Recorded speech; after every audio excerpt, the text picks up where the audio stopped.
Anyway.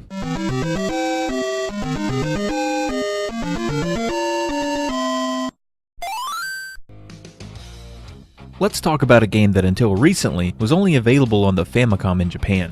If you like classic rock from the 70s and 80s, then this game's backstory is right up your alley. First of all, the title, Holy Diver, is in reference to a song and album by rocker Ronnie James Dio, who is a former lead singer for the band Black Sabbath. You know who else used to sing for Black Sabbath?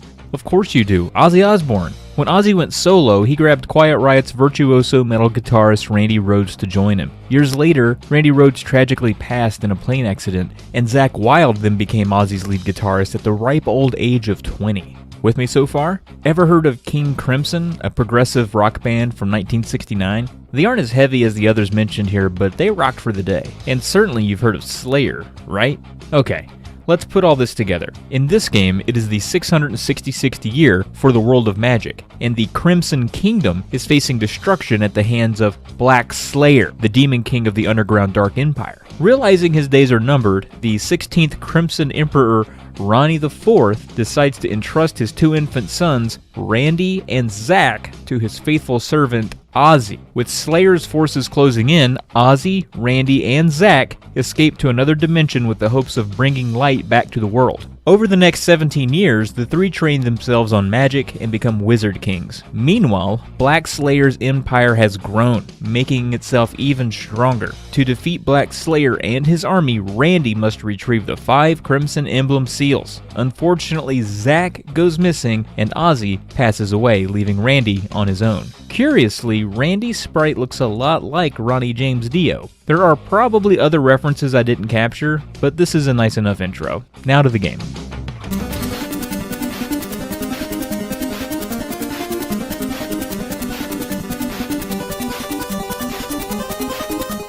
Holy crap. Holy Diver is hard. Way harder than any of the music that inspired it. It feels a little like Castlevania to start. There are even enemies with Medusa head patterns, just like in Castlevania, but the game quickly becomes hateful. For starters, enemies respawn constantly. It's sometimes better to take it slow and just deal with things as they get close while inching along. For other parts of the game, it's better to just cover ground as quickly as you can. The knockback in the game is brutal. Any hit sends you flailing backwards 10 feet and usually towards your doom. This is especially brutal in some later levels where you're platforming over the abyss. Enemies are fast and often unpredictable. Some enemies don't even care if you hit them. Over and over. You get some magic spells to help you along the way, and you get these by defeating stage bosses. You have a magic and life meter at the top left, and enemies do drop a fair amount of hearts and magic refills if you're able to kill them. The first spell is a twin fire attack that takes only 2 magic and is helpful against the first 2 bosses. You also get a freeze spell which freezes lava and some early enemies for a short period of time. You get jumping boots for helping you jump higher, you get a special shield attack that kills anything near you for a short duration, and you get to become a dragon for a little bit, but ultimately none of that matters once you get so far in the game. I played through parts of the game with an invincibility code and still couldn't make it past the 4th level boss. I tried over 50 times. The thing is, I know the pattern. I know what I have to do and where to hit, but the knockback is so vicious, any hit sends you to your death, so invincibility doesn't really matter. Even the music in the game is a little lackluster given the source material.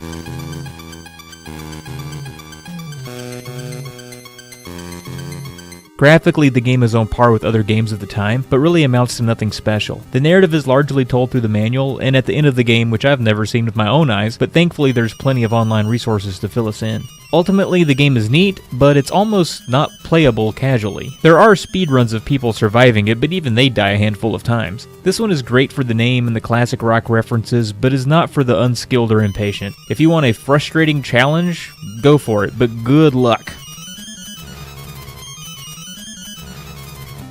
If you don't have a Famicom, the company Retrobit did port the game to the NES in 2018. They released a nice collector's edition with an English manual and other keepsakes, but only 2,900 were made. The cartridge is black and plays on the NES, no problem. Alright, go listen to Holy Diver and skip the game.